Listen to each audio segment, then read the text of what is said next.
नमस्कार विद्यार्थी मित्रांनो. मी प्राध्यापिका डॉक्टर मीनाक्षी पाटील, श्रीमती पुष्पाताई हिरे महिला महाविद्यालय मालेगाव. द्वितीय वर्ष विज्ञान शाखेत शिकणाऱ्या आपणा सर्व विद्यार्थ्यांना मराठी विषयासाठी मराठी कथादर्शन या पुस्तकातील 10 कथांचा अभ्यास करावयाचा आहे. या पुस्तकातील दुसरी कथा जी आहे त्या कथेचं नाव आहे अथेन्सचा प्लेग. ही कथा एक विज्ञान कथा आहे. ती कथा लिहिणारे लेखक आहेत जयंत नारळीकर. ही एक आगळीवेगळी विज्ञान कथा आहे. विज्ञान कथांमधील वैज्ञानिक दृष्टिकोन अत्यंत महत्त्वाचा असतो. त्यामध्ये प्रचलित विज्ञान गृहीत धरावे लागते. निरंजन घाटे विज्ञान साहित्याची व्याख्या करताना म्हणतात, विद्यमान विज्ञान तंत्रज्ञानाच्या प्रगतीचा भविष्यकाळात प्रक्षेपित करून भविष्यकाळातील मानवी जीवनावर त्याचा कोणता परिणाम झाला असे, त्या काळातील समाज कसा असेल, मानवी परस्पर संबंध कसे असतील याचे चित्रण करणारे साहित्य म्हणजे विज्ञान साहित्य. विद्यार्थी मित्रांनो, आपल्याला यूट्यूब चॅनलवर या सर्व कथांचं अभिवाचन उपलब्ध आहेच. मात्र या ठिकाणी मी आपल्याला या कथेचा थोडक्यात सारांश आणि कथेचा हेतू सांगणार आहे. हे जे विज्ञान साहित्य असतं, ह्या विज्ञान साहित्यालाच इंग्रजीत सायन्स फिक्शन असं म्हणतात. जयंत नारळीकर लिखित अथेन्सचा प्लेग ही विज्ञान कथा अशाच प्रकारचे साहित्य उलगडताना दिसते. या कथेतील जे कथानक आहे ते आत्ताचे किंवा पूर्वीचे नाही, तर ते भविष्यात घडतंय. नीट लक्षात घ्या. ते पुढे घडणारे असं कल्पून, म्हणजे ते 22व्या शतकात घडते आहेत असे वर्णन या कथेत आपल्याला आलेलं दिसतं.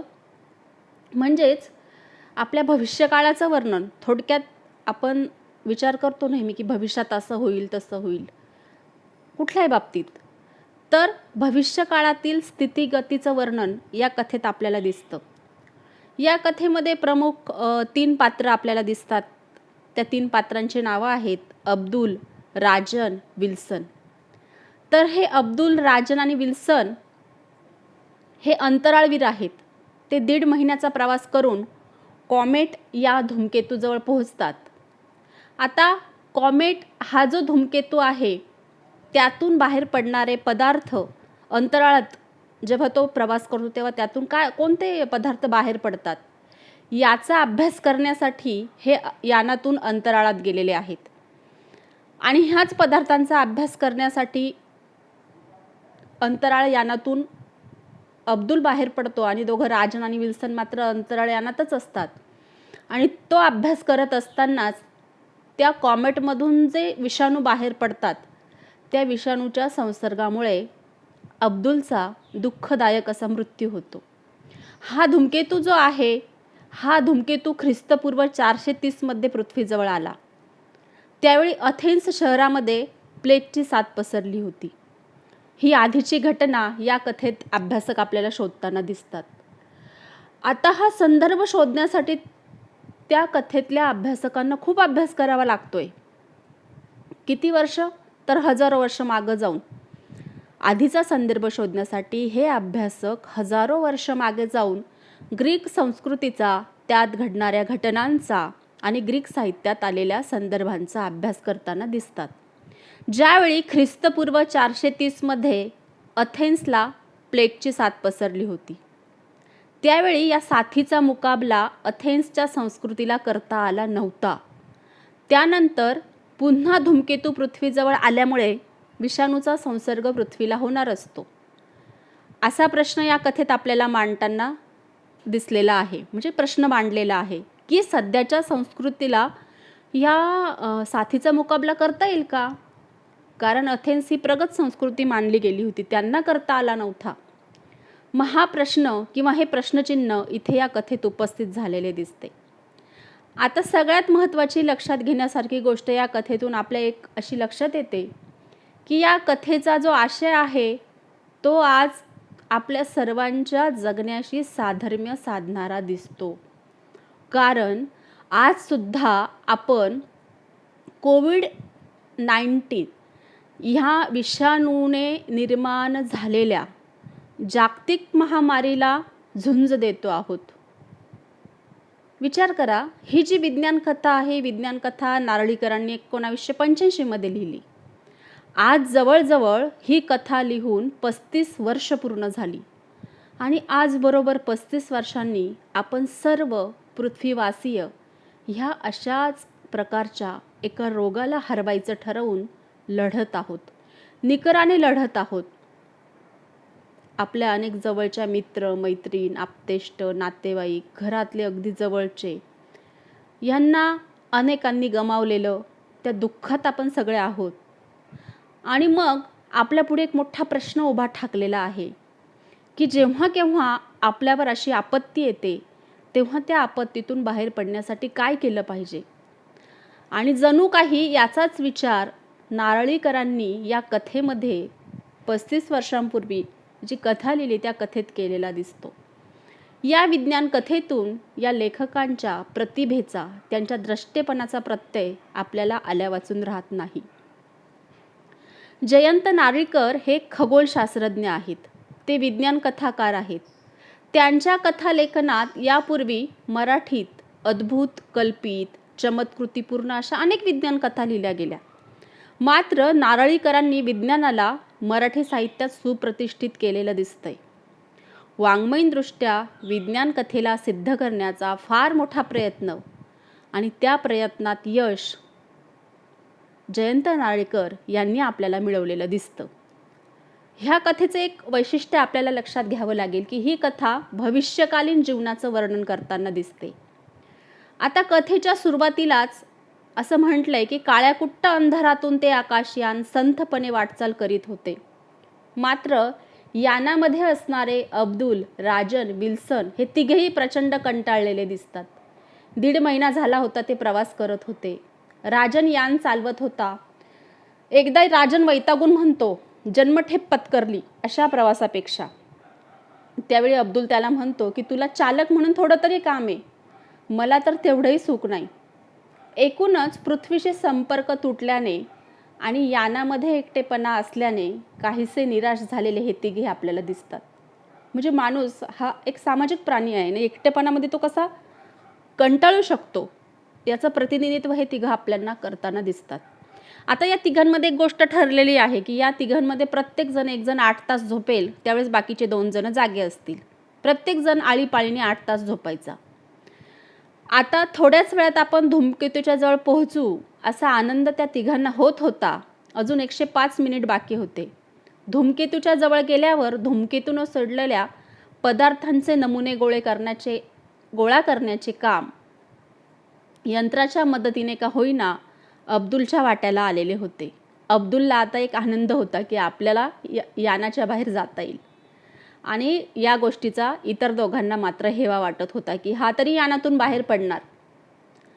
पृथ्वीजवळून जाणाऱ्या एका नव्या धूमकेतूच्या, ज्या धूमकेतूचं नाव आहे कॉमेट रोज, या धूमकेतूच्या म्हणजे कॉमेट रोजच्या कक्षेत जाऊन कॉमेटमधून बाहेर पडलेल्या पदार्थांचा सखोल अभ्यास करायची ही योजना होती. त्या दृष्टीने शास्त्रज्ञांनी योजलेले अनेक प्रयोग त्या यानात होते आणि आता त्या प्रयोगांना सुरुवात होणार होती. यानातला लाल दिवा पिवळा झाला. अब्दुल यानाच्या बाहेर पडणार अशी परिस्थिती झाली. अब्दुलने पटकन स्पेस सूट चढवला आणि हातात काही उपकरणं घेऊन तो यानाच्या बाहेर पडला. मोकळ्या अंतराळात तो तरंगत होता. मात्र त्यांनी एक खबरदारी घेतलेली होती की एका लांब केबलने तो त्या यानाशी जोडला गेला होता. शिवाय त्याच्या तोंडाशी असलेला मायक्रोफोन हा राजनशी सतत संपर्क साधून होता. यानात असणाऱ्या टीव्ही स्क्रीनवर अब्दुलच्या सर्व हालचाली स्पष्ट दिसत होत्या. ठरल्याप्रमाणे अब्दुल आपलं काम करत होता. मात्र तो कामात एवढा गुंगला की आता आपल्याला परत जायचं याकडे त्याचं थोडं दुर्लक्ष झालं. कारण निर्धारित नियमानुसार आणि ठरलेल्या वेळेनुसार अब्दुलला फक्त अर्धा तास यानाच्या बाहेर थांबणं शक्य आणि योग्य होतं असं अभ्यासकांनी ठरवलेलं होतं. आता त्याने परत निघायला हवे होते, परत यायला जरा वेळ होत होता.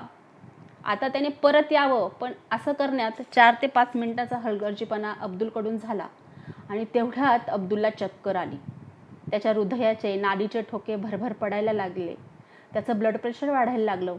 एकाच मिनिटात अब्दुल दारू पिऊन झिंगल्यासारखा चालतोय असं राजनच्या लक्षात आलं आणि तो काळजीने ओरडला, अब्दुल अब्दुल काय झालं?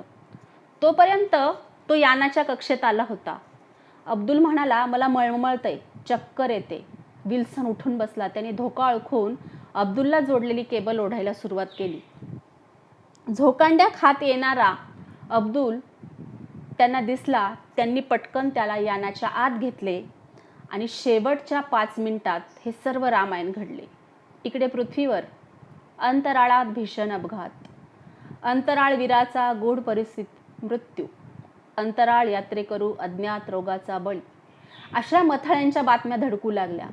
इथून पुढे सुरुवात झाली की अब्दुलला नेमका कोणता रोग झाला. पृथ्वीवासियांनी प्रश्न विचारायला सुरुवात केल्यावर अंतराळ संस्थेने मात्र याबाबत मौन पाळले. ते म्हणाले, जोपर्यंत आम्हाला समाधानकारक उत्तरे मिळत नाहीत तोपर्यंत आम्ही काहीही सांगू इच्छित नाही.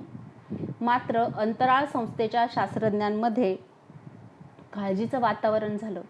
वरिष्ठांची एक समिती नेमण्यात आली. अब्दुलच्या मृत्यूचे रहस्य उकलण्याचे काम त्यांना सोपवण्यात आले. 5 डिसेंबर 2180 म्हणजे 2180 या दिवशी अब्दुलला हा त्रास झाला आणि 13 डिसेंबर रोजी म्हणजे 8 दिवसानंतरच त्याचं निधन झालं. अब्दुल जिवंत असताना आणि तो मेल्यावर देखील त्याच्या शरीराच्या ज्या वेगवेगळ्या चाचण्या घेण्यात आल्या त्यावरून तज्ज्ञांना एवढंच सांगता आलं की एका आजवर परिचित नसलेल्या रोगाच्या व्हायरसचा इथे संबंध आहे. मात्र हा रोग अज्ञात आहे, हा विषाणू अज्ञात आहे. अभ्यासकांच्या समितीमध्ये काही अंतराळ शास्त्रज्ञ, काही जीवशास्त्रज्ञ, काही खगोलशास्त्रज्ञ, काही डॉक्टर असे सर्व होते. या सर्व डॉक्टरांमध्ये डॉक्टर विनोद यांना फार महत्त्वाचं स्थान होतं. डॉक्टर विनोद यांनी अभ्यास सुरू केला आणि त्यांनी आपल्या ज्या कमिटीमध्ये जे लोक होते, मग त्यात रॉबर्ट ली होते, ते खगोलशास्त्रज्ञ होते. डॉक्टर फेरेल्ली जे होते ते जीवशास्त्रज्ञ होते. या सर्वांच्या अथक प्रयत्नानंतर एक संशोधन हाती आले की अंतराळातून जाताना धूमकेतू जे काही पदार्थ मागे सोडत जातो त्यामध्ये या रोगाचा व्हायरस होता हे निश्चित झाले. पृथ्वीबाहेर एका लांबच्या ठिकाणी या व्हायरसचा जन्म झाला असणार अशी शक्यता वर्तवली गेली. अभ्यासकांनी पुढे असंही एकमत मांडलं की कॉमेट या धूमकेतूबरोबर हा रोग आला होता आणि कॉमेट बरोबर तो आता पृथ्वीपासून लांब निघून गेला. आता आपण घाबरायचं कारण नाही. हा व्हायरस पहिल्यांदा पेशीवर हल्ला करतो. आजवर अनेक व्हायरसचा आपण अभ्यास केलेला आहे. अभ्यासकांनी अनेक विषयांवर चर्चा, तर्क वितर्क मांडले. मात्र डॉक्टर विनोद यांनी मनाशी चंग बांधला होता की हा रोग यापूर्वी पृथ्वीवर होता का. मग त्यासाठी त्यांनी खूप पुस्तकं, अनेक संस्कृतींचा अभ्यास केला, संशोधन केलं. मात्र अनेक दिवस काही त्यांना यावर उत्तर सापडेना. ख्रिस्तपूर्व 430 साली उन्हाळ्यात अथेन्स शहरात एका भयानक रोगाची साथ येऊन गेली. त्याचे इत्थंभूत वर्णन पेलोपोनेशियन युद्ध या ग्रंथात थुसिडाइडस या लेखकानं केलेलं होतं. त्यासाठी डॉक्टर विनोदने हजारो वर्षांपूर्वीच्या संस्कृतीचा आणि रोगांचा अभ्यास केला. धूमकेतू सूर्याला प्रदक्षिणा घालतो. विनोदचे गणित सोपे होते. जर कॉमेट रोज ख्रिस्तपूर्व 430 साली पृथ्वीजवळ असेल तर तेव्हापासून 2180 पर्यंत 2160 वर्ष झाली. तेवढ्या वेळात जर धूमकेतूने 3 चक्रा मारल्या तर प्रदक्षिणेला लागणारा म्हणजे एका प्रदक्षिणेला लागणारा वेळ आहे 870 वर्ष. म्हणजे रॉबर्टने दिलेल्या माहितीचे हे गणित जुळते हे विनोदच्या लक्षात आले. आणि मग म्हणजे पहिला रोग कॉमेट रोजपासून उद्भवला होता. विनोदला एक मोठा प्रश्न सुटल्याचं समाधान वाटलं. अब्दुलचा जीव घेणाऱ्या रोगाचा व्हायरस मानवी पेशींना अपरिचित नव्हता. हा रोग पृथ्वीवर यापूर्वी आला होता. याच कॉमेट रोजने तो अथेन्स शहरावर लादला होता. पृथ्वीच्या सुदैवाने किंवा दुर्दैवाने म्हणा, ह्या रोगांचे जंतू एकदा रोगाची साथ घेऊन गेल्यावर फार काळ पृथ्वीवर टिकून राहत नसावेत, म्हणून अथेन्सच्या प्लेग नंतर हा रोग पृथ्वीवासियांना सतावू शकला नाही. मात्र कॉमेटपासून येणारा व्हायरस अनेक महिने वायुमंडलात टिकून हळूहळू पृथ्वीवर उतरतो. म्हणजे आता हा रोग केव्हाही पृथ्वीवर येईल त्याचा प्रतिकार करायला आपण सज्ज राहिलं पाहिजे. यासाठी विनोदने जागतिक आरोग्य संघटनेशी संपर्क साधला. ज्या रोगाचा प्रतिकार करणे अथेन्सच्या संस्कृतीला जमले नाही ते आजच्या वैज्ञानिक संस्कृतीला जमेल का, हा एक मोठा प्रश्नच आहे असं विनोदला वाटलं. विद्यार्थी मित्रांनो, ही जी विज्ञान कथा आहे ही अंतराळातील भस्मासूर या कथासंग्रहातली आहे. जयंत नारळीकर या कथेचे लेखक आहे. ही कथा आत्ताच्या वर्तमानाला लागू पडणारी, आपल्या संपूर्ण मानवजातीला खूप काही शिकवणारी आहे. पुढच्या येणाऱ्या संभाव्य धोक्यांचा विचार करायला ही कथा भाग पाडते. त्यासाठी आधी काय तयारी केली पाहिजे, काय संशोधन केले पाहिजे यावर प्रकाशझोत टाकते. त्यामुळे ही कथा वास्तवाला आपल्याला सर्वांना खूप काही शिकवणारी आहे आणि या कथेतून आपण हाच संदेश घेणार आहोत. आज सर्वजण आपण ज्या परिस्थितीला सामोरं जातो आहोत तिथे आपल्याला ऑक्सिजनची कशी वानवा भासते आहे हे आपण यापूर्वी विचार केलेला होता की काही दिवसांनी अशी परिस्थिती निर्माण होईल आणि आज खरोखर ती निर्माण झालेली दिसते. विद्यार्थी मित्रमैत्रिणींना आपल्याला ह्या कथेतून हेच शिकायचं आहे. अभ्यास तर कथेचा आपल्याला करायचाच आहे, परंतु ही कथा आपल्याला एक डोळस दृष्टी देते. डोळे सर्वांना आहे पण दृष्टी सर्वांजवळ असतेच असं नाही. ही दृष्टी देण्याचं काम ही कथा आपल्यासाठी करते आहे आणि या कथेतून, या कथेचा गोषवार आपल्या लक्षातच आलेला आहे. या कथेतून एक संदेश घेऊन आपण आपल्या येणाऱ्या भविष्याला सामोरं जाण्यासाठी तत्पर राहूया. त्या भविष्यासाठी आपल्या सर्वांना मी शुभेच्छा देते आणि या ठिकाणी थांबते. धन्यवाद.